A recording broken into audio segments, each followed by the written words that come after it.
네, 시청자 여러분 안녕하십니까? 공감 토크의 심재호입니다. 4만4미란 말을 들어보셨습니까? 우리나라 겨울철 날씨가 3일간은 춥고 4일간은 따뜻하다라는 4만4온이라는 말은 있지만 4만4미는 아마 처음 듣는 분들이 적지 않을 것 같은데요. 3일은 추웠다가 4일간은 따스해진다는 말이 아닌 4일간은 미세먼지가 몰려온다는 신조어라고 합니다. 그만큼 우리나라의 미세먼지가 심각하다는 얘기인데요. 우리는 언제쯤 마음 놓고 숨 쉴 수 있을까? 어떻게 해야 미세먼지 없는 우리 하늘을 만들 수 있을까? 오늘은 대기 환경 전문가를 초대해 그 해답을 들어보도록 하겠습니다. 네, 이 자리에는 정보경 수도권 대기 환경청장 나와주셨습니다. 안녕하세요. 네, 반갑습니다. 네, 요즘 굉장히 바쁘실 텐데 저희 방송에 출연해 주셔서 고맙습니다. 네, 먼저 이 대기에 대한 문제를 논하기 전에 우리 수도권 대기 환경청에 대한 얘기 좀 부탁드릴게요.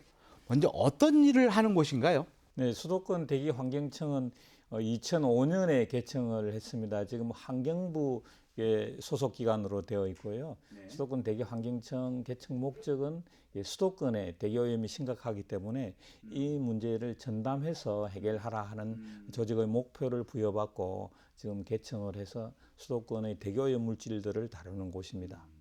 이렇게 수도권 대기 환경청이 이게 안산에 있는 특별한 이유가 있나요? 안산에 있는 특별한 이유는 이제 첫 번째로는 이쪽 지역에 안산 시야 바늘공단 등 산업단지들이 많습니다. 그리고 여러분들이 잘 아시는 것처럼 우리나라 수도권의 대기오염의 많은 부분들이 중국을 비롯해서 국외에서 유입되고 그 유입되는 지점이 안산, 인천 이쪽이기 때문에 그런 부분들을 빠르게 분석하고 파악하기 위해서 이쪽에 위치하고 있습니다. 다른 지방 정부 조직 같은 경우는 뭐 경찰청이나 검찰청 이런 걸 보면 광역단체별로다가 이렇게 있지 않습니까? 근데 여기는 3개 광역시가 한 데로 묶여 있어요. 이유가 뭘까요? 우선 첫 번째로 말씀을 드리면 대기오염 물질이라는 게 행정구역 단위로 이렇게 존재하는 것이 아닙니다. 이게 일단 어느 지역에서 생성되면 그런 부분들이 확산이 되어서 강력적으로 피해를 주기 때문에 이 문제를 어느 특정한 행정구역 단위로 이렇게 해결하는 것보다는 광역적으로 해결하는 것이 효율적이기 때문에 수도권 전체에 대해서 관리를 하도록 그렇게 해서 수도권 대기 환경청이 되어 있습니다. 오늘 논의할 주제가 이제 미세먼지에 대한 얘기인데요. 먼저 미세먼지가 무엇인지 그 기준은 어디에 두고 있는지 설명 좀 부탁드리겠습니다. 옛날에는 다 먼지라고 그랬습니다. 미세먼지 그렇죠. 크기별로 구분을 하지 않았고요. 근데 이제 외국 선진국을 비롯해서 몇 년 되지 않았습니다. 이 먼지 가운데서도 아주 작은 먼지, 미세한 먼지가 인체에 더 해롭다라는 게 과학적으로 밝혀졌습니다. 특히 이제 여러분들께서 왜 미세먼지를 정부에서 계속해서 강조를 하고 국민들한테 건강 위해성 얘기를 하냐 하면 이게 먼지를 마시면 우리가 대부분 어릴 때 흙먼지를 마시면 이게 코를 닦거나 기침을 하거나 가래를 뱉거나 이렇게 하면 다 튀어나옵니다.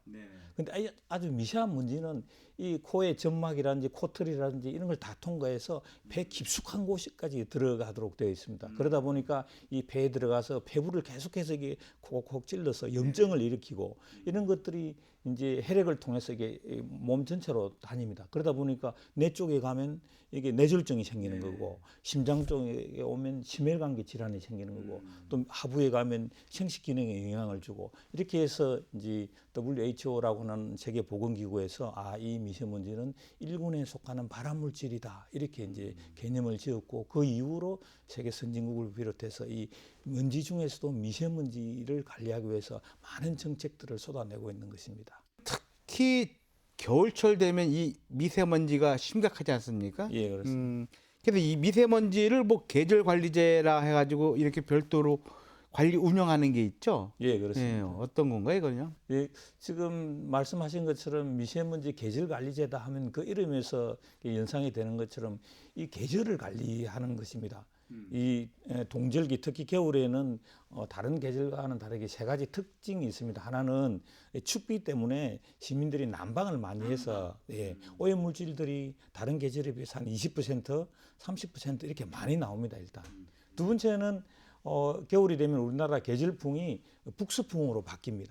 그래서 중국을 비롯해서 그 시베리아 공기들이 중국을 거쳐서 우리나라에 들어오기 때문에 국외 오염 물질들의 유입이 많아지는 계절입니다. 또 하나는 우리나라 지형대가 이게 겨울이 되면은 막 4만 3위 뭐 4만 4원 이렇게 말씀하시는 것처럼 공기 정체가 겨울에는 자주 일어납니다. 그러다 보니까 오염 물질이 많이 나오면 이런 부분들이 확산이 되는 것이 아니고 대기 중에 정체를 해서 고농도 현상이 생깁니다. 그런 세 가지 특징 때문에 이 계절 12월 1일부터 내년 3월 말까지 이 4개월 동안은 특별히 다른 계절과 달리 강화된 기준으로 관리를 해야 된다 해서 이게 미세먼지 계절 관리제를 시행하게 된 것입니다. 12월 그러니까 겨울철에 숨쉬기 어려웠던 점들이 결국 난방에 대한 연료 문제, 그다음에 북서풍에 대한 것, 그다음에 공기 정체 현상 이런 거군요. 그래서 이제 이거를 집중적으로 관리하는 기간이 이제 이 동절기일 테고요. 네, 그렇습니다.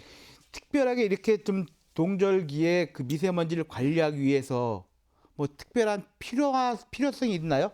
예를 들자면은 뭐 어떤 사람들이 발생시키는지에 대한 문제에서부터 어떻게 해결해야 하는지 이런 것. 저희들이 이제 중점을 두고 있는 것은 이제 많은 분들이 알고 계시는 것처럼 도시에서 대기오염 주요에는 일단 자동차입니다. 자동차가 자동차. 30%나 40% 이상 이게 그 오염 배출을 구성하고 있기 때문에 저희들이 주목하는 관리 대상의 첫 번째는 일단 자동차고요. 두 번째는 이제 사업장입니다. 이게 이제 제품을 생산하면서 같이 나오는 오염 물질들이고요. 특히 이제 아까 말씀드린 것처럼 발전소도 우리 서해안에 많이 배포해 있고 이 발전소들이 석탄 발전소가 저희 나라에도 많이 있습니다. 그래서 석탄 발전은 화석 연료 가운데서는 가장 오염 물질이 많이 나오는 연료이기 때문에 석탄 발전에 대한 이제 관리하는 부분들이 많이 있고요. 또 저희들이 이제 생각하는 것 중에 하나는 인천 항만이라든지 평택이라든지 당진이라든지 서해안에 위치하고 있는 항만지대에 보면은 물건을 운송하기 위해서 대형 화물차들이 많이 들어가고 있습니다. 또 선박도 규모가 크고 선박이 정차 그 배 이제 물건을 하역하기 위해서 머물고 있는 기간이 길고 그때도 다 엔진들이 돌아가서 오염물질을 많이 내뿜고 있습니다. 그리고 거기서 사용하는 연료도 옛날에는 이제 조금 지금은 좋아지고 있습니다만 벙커시유라든지 이렇게 오염 배출량이 많은 이렇게 연료를 사용하고 있기 때문에 이런 항만이 우리 내륙으로 들어오는 초입이기 때문에 이 부분에 대한 관리도 이게 특별히 해야 되기 때문에 그런 부분에 저희들이 이제 포커싱을 해서 이제 계절 관리제를 하고 있습니다.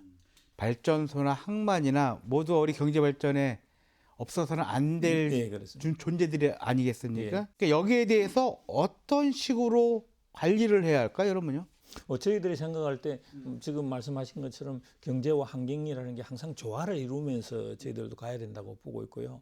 그래서 저희들 수도권 대기 환경청에서 첫 번째로 오염물질을 발생하는 원인자들한테 스스로 줄일 수 있는 기회를 주고 기술을 주고 방법을 가르쳐주는 일들을 가장 중요하게 여기고 있습니다. 그러고 나서 그런 부분들이 예를 들어서 고의로 하지 않았다든지 이런 부분에 대해서는 저희들이 엄하게 이제 단속을 통해서 처벌을 하는 거고요. 일단 큰 기본 이제 규제 기준은 그렇게 만들고 있습니다. 그러니까 지도와 관리가 병행되는 거죠. 예, 그렇습니다. 제가 이 방송 들어오기 전에 우리 총장님에 대한 그 어떤 프로필을 봤는데 정말 우리나라 최고의 대기환경 전문가로 알려져 있더라고요. 우리 대기환경 최고 전문가께서 보시는 이 대기 오염 물질을 해소하는 방법이랄까 아니면 통제하는 우리 기술이라 할까 이런 연구 수준은 어느 정도라고 보시는지요? 사실 이제 저는 이제 환경부에 들어와서 미세먼지 쪽에 관심이 많아서 근데 이제 저희들 세계에서 알려지기로는 미국 캘리포니아 대기 환경청이 세계에서는 가장 엄격하게 잘 관리하는 곳이라서 사실 제가 응시를 해서 그쪽에 가서 이게 근무를 하면서 미세먼지 정책을 이제 배우고 이렇게 왔습니다. 그리고 와서 이제 근자에는 이제 또 우리나라 미세먼지를 알기 위해서는 사실 중국의 정책을 알지 못하면은 굉장히 어렵기 때문에 중국 이제 환경관으로 이제 지원을 해서 3년 동안 근무를 하고 왔습니다. 근데 지금 말씀하신 것처럼 우리나라 그런 환경 오염 물질들을 방지하는 기술 수준이 우리나라가 어느 정도냐 하면 제가 중국에서 본 사례로 보면 중국이 예를 큰데 1.0 정도의 레벨의 이제 실력을 가지고 있으면 제가 생각할 때 우리나라의 환경 방지 기술 수준은 1.5 정도 레벨의 수준을 가지고 있습니다. 그리고 저희들보다 선진국인 독일이나 미국 이런 데가 한 2.0 레벨 수준에 되어 있고요. 그래서 저희들이 외교관 활동을 하다 보면 중국에서 한국 기술을 굉장히 선호합니다. 왜냐하면 그 사람들이 아주 값비싼 독일이나 미국의 기술을 도용하는 것보다 조금 가깝고 따라가기 쉽고 이런 한국 기술들이 자기들한테는 문화적으로나 환경적으로 맞다 해서 이제 저희들 기술을 좀 많이 선호하고 있는 그런 상황을 보고 왔습니다. 사실 겨울 되면 우리 국민들이 숨쉬기 어려울 때마다 한탄하는 곳이 바로 이제 중국이 아니겠습니까? 네, 그렇습니다. 이게 중국에서 유입되는 그 중국발 미세먼지로 인해서 우리가 숨을 쉬기 어렵다. 비난의 화살이 참나 그때 중국으로 가고 있는데 이 문제를 어떻게 보세요? 정말 중국에서 내려온 것 때문에 힘든 겁니까? 우리 자체적으로 발생하는 것 때문에 더 힘든 겁니까? 저희들이 볼 때는 다 두 가지 요소가 다 병존하고 있는데 저 2019년도에 한국, 중국, 일본의 3국의 과학자들이 모여서 서로 국가 간에 얼마만큼 영향을 주느냐에 대한 연구를 해서 상호 국가들이 인정을 해서 발표한 게 있습니다. 그때 보면 중국에서 한 34% 정도가 한국에 영향을 준다 해서 이제 3국이 동의를 한 부분이 있고요. 또 실질적으로 그런 부분들을 실측을 해보는 게 중요해서 한국에서 미국 그 나사 항공우주국의 옷이라 해서 우리 상공에서 2015년도로 제가 기억을 하는데 그때 실측을 해봤습니다. 그래서 중국에서 들어온 게 얼마 정도 되는지 실측을 해봤는데 그 결과가 한 30% 내외로 외국에서 이제 들어오고 있다 이렇게 이제 알려져 있습니다. 그러니까 중국에서 우리나라에 와 있는 먼지 30%는 전체의 30%는 중국에서 온 거다. 이제 대략 그 이제 레인지에 있어. 물론 이게 이제 아주 고농도로 올 때가 있고 적게 올 때가 있지만 평균적으로 과학자들이 얘기하는 부분은 30% 내외의 중국 그리고 이제 몽골이라든지 북한이라든지 이런 걸 다 포함하면 한 48%, 약 50% 가까이가 국외에서 오는 거고 또 국내에서 생기는 것은 아까 말씀하신 것처럼 한 50%. 그래서 뭐 그냥 대략적으로 보면 절반은 국외에서 오는 거고 절반은 국내에서 생기는 거다. 이렇게 이야기해도 크게 틀린 얘기는 아닌 것 같습니다. 그러니까 우리 문제도 우리가 해결해야 되겠지만 중국에서 오는 혹은 아까 말씀하셨던 것처럼 몽골에서 오는 북한에서 오는 이런 미세먼지를 막는 것을 해야 하는 것도 우리 환경청이 해야 할 일이겠죠? 네, 당연합니다. 국민이라든지 많은 관심을 가지신 분들이 중국의 책임 문제 이런 얘기들을 사실 많이 합니다. 그래서 우리가 이런 국외에서 오는 오염물질들을 어떻게 해결하느냐 하면 제가 극단적으로 말씀드리면 사실 뭐 국가들하고 긴장이나 갈등 관계를 유지하는 거 책임 문제를 묻는 부분이 하나 있을 수 있고 또는 협력을 통해서 실질적으로 오염을 줄이는 이 두 방법을 극단적으로 얘기할 수 있습니다. 물론 이 극단적인 두 정책을 다 이렇게 취할 수는 없지만 그 중에서 장점들을 모아서 하이브리드식으로 저는 정책을 취해야 된다고 봅니다. 실질적으로 오염을 줄이기 위해서는 제가 생각할 때는 실질적 협력 관계를 구축하는 것이 굉장히 중요하다고 봅니다. 그 사례 두 가지만 제가 말씀을 드리면 중국에서 오염물질이 고농도가 생기고 나면 대부분 하루나 이틀, 3일 뒤에는 한국에 옵니다. 그러면 우리나라의 고농도가 오기 전에 전 단계에서 중국에 오기 때문에 이 중국에서 어떤 오염물질이 고농도가 되는지 언제 되는지 어떤 바람을 타고 우리나라에 도달할지 이 정보들은 중국이 가지고 있는 거예요. 그럼 뭐 중국의 기상정보라든지 미세먼지 정보를 우리가 빨리 받아서 정확히 예보하는 게 굉장히 중요해지는 겁니다. 네네. 그렇게 해서 그렇게 대처할 수 있도록 대처할 수 있죠. 그게 협력의 한 방법입니다. 그래서 한중 간에 그 협력이 잘 돼서 한중 환경 협력 센터라는 게 중국 베이징에 만들어지게 된 거거든요. 두 번째는 실질적으로 오염을 줄이게 되면 중국에도 오염이 줄고 우리나라도 오염이 줄어서 윈윈이 됩니다. 중국에서 아까 말씀드린 것처럼 우리나라 환경 방지 기술이 중국보다도 뛰어나기 때문에 중국에서는 이런 얘기들을 합니다. 이제 사석에서 만나면 아니 한국이 중국의 책임 문제만 계속 제기하지 말고 너희들의 환경 방지 기술이 뛰어나니 그 기술로 우리 세계 최대 환경 시장이다. 여기 와서 오염 물질을 줄이는데 역할을 해달라. 그렇게 하면 우리는 오염 물질이 줄어서 좋고 한국은 또 오염 물질이 적게 가니까 좋고 한국은 또 환경 산업이 발전하니까 좋지 않느냐. 경제적인 측면에서도. 예. 그렇게 해야지 지금처럼 계속해서 책임 문제를 제기하고 이렇게 하면은 이 협력이 더 이렇게 뒤로 갈 수가 있다. 이런 걱정들을 하는 얘기들을 제가 외교관 생활을 할 때 많이 들었습니다. 실질적으로 제가 본 다른 이제 뭐 북경에는 다른 국가의 외교관들이 많이 있습니다. 그분들 보면 한국이 대표로 중국하고 마찰을 일으켜주면 사실 중국의 환경 기술들은 프랑스라든지 일본이라든지 이런 사람들이 자기 산업들을 중국에 도입을 하는 거예요.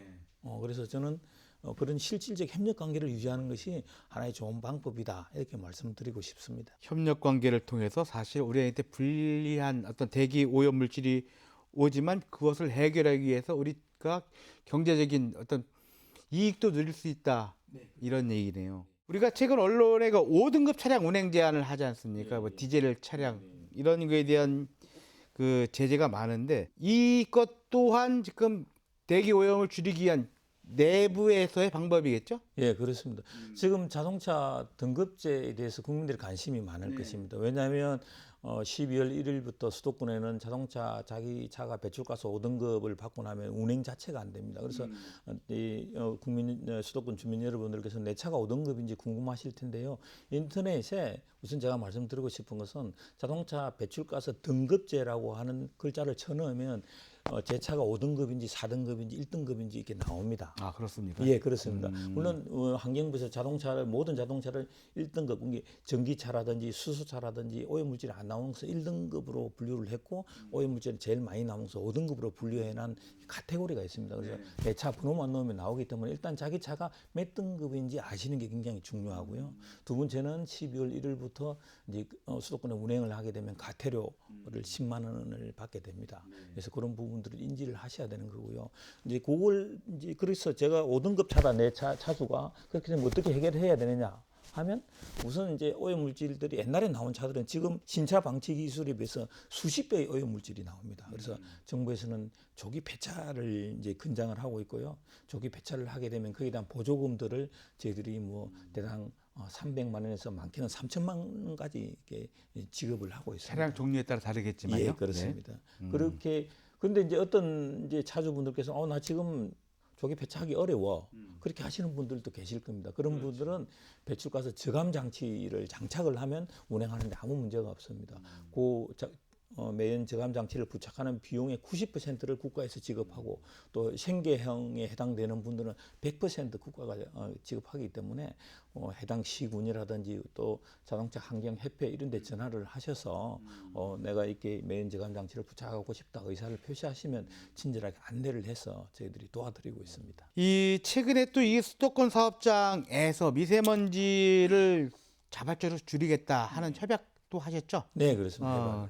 말씀 좀 부탁드리겠습니다. 예, 기본적으로 사업장들이 이제 오염물질을 줄이려면 법으로 정해놓은 기준이 있습니다. 기준 이내로 배출을 해야 되는데 문제는 정부가 이 기준을 늘 이렇게 그대로 두는 것이 아니고 시간이 지날 때마다 새로운 기술이 나올 때마다 기준을 강화를 하고 있습니다. 그럼 기업들이 그 강화된 기준에 맞추어야 되는데 법이 나오고 그걸 맞추려고 하니까 힘이 많이 듭니다. 그래서 우리 기업들이 그러면 이게 앞으로 기준이 강화될 것을 예측을 해서 내가 자발적으로 먼저 한번 해보겠다. 이런 기업들이 이제 생겨나게 되는 것이죠. 그러면 정부가 어느 기업장에 대해서 기준이 이래 정도로 나올 거니까 이렇게 스스로 해봐라 하는 기술 지원도 하게 되고요. 또 그렇게 잘하는 기업에 대해서는 뭐 기본 부가금을 면제해 준다든지 이런 걸 통해서 혜택을 부여하는 제도가 가지고 있습니다. 그래서 기업과 정부가 꼭 법이라고 하는 테두리가 아닌 자발적 동의를 통해서 이런 제도를 이렇게 운영을 하고 있고 그 효과가 상당하다고 저희들이 평가하고 있습니다. 이런 효과가 참 방금 말씀하셨던 것처럼 상당하다라는 결과는 언제쯤 볼 수 있을까요? 그게? 저희들이 하고 나면 매년 단위로 그 시행 실적들을 평가를 하고 그래서 총 배출량이 얼마 줄었는지 이렇게 카테고리를 나누어서 저희들이 격려도 하고 있습니다. 그래서 매 연말이 되면 그런 결과들이 나오고 있습니다. 예. 오늘 이게 저희 바쁘신 시간에도 불구하고 이렇게 방송에 출연해 주셔서 고맙고요. 네. 대기 환경에 대한 어떤 경각심을 불러일으켜 주는 계기가 되지 않았나 싶습니다. 오늘 바쁘신 시간 내주셔서 고맙습니다. 네, 감사합니다. 네, 모두가 숨쉬기 쉬운 그리고 숨 쉬는데 부담이 없는 그런 사회가 됐으면 하는 바람입니다. 그 역할 꼭 해주시길 부탁드리면서요. 오늘도 이 방송 시청해 주신 시민 여러분께 감사드립니다. 행복하십시오.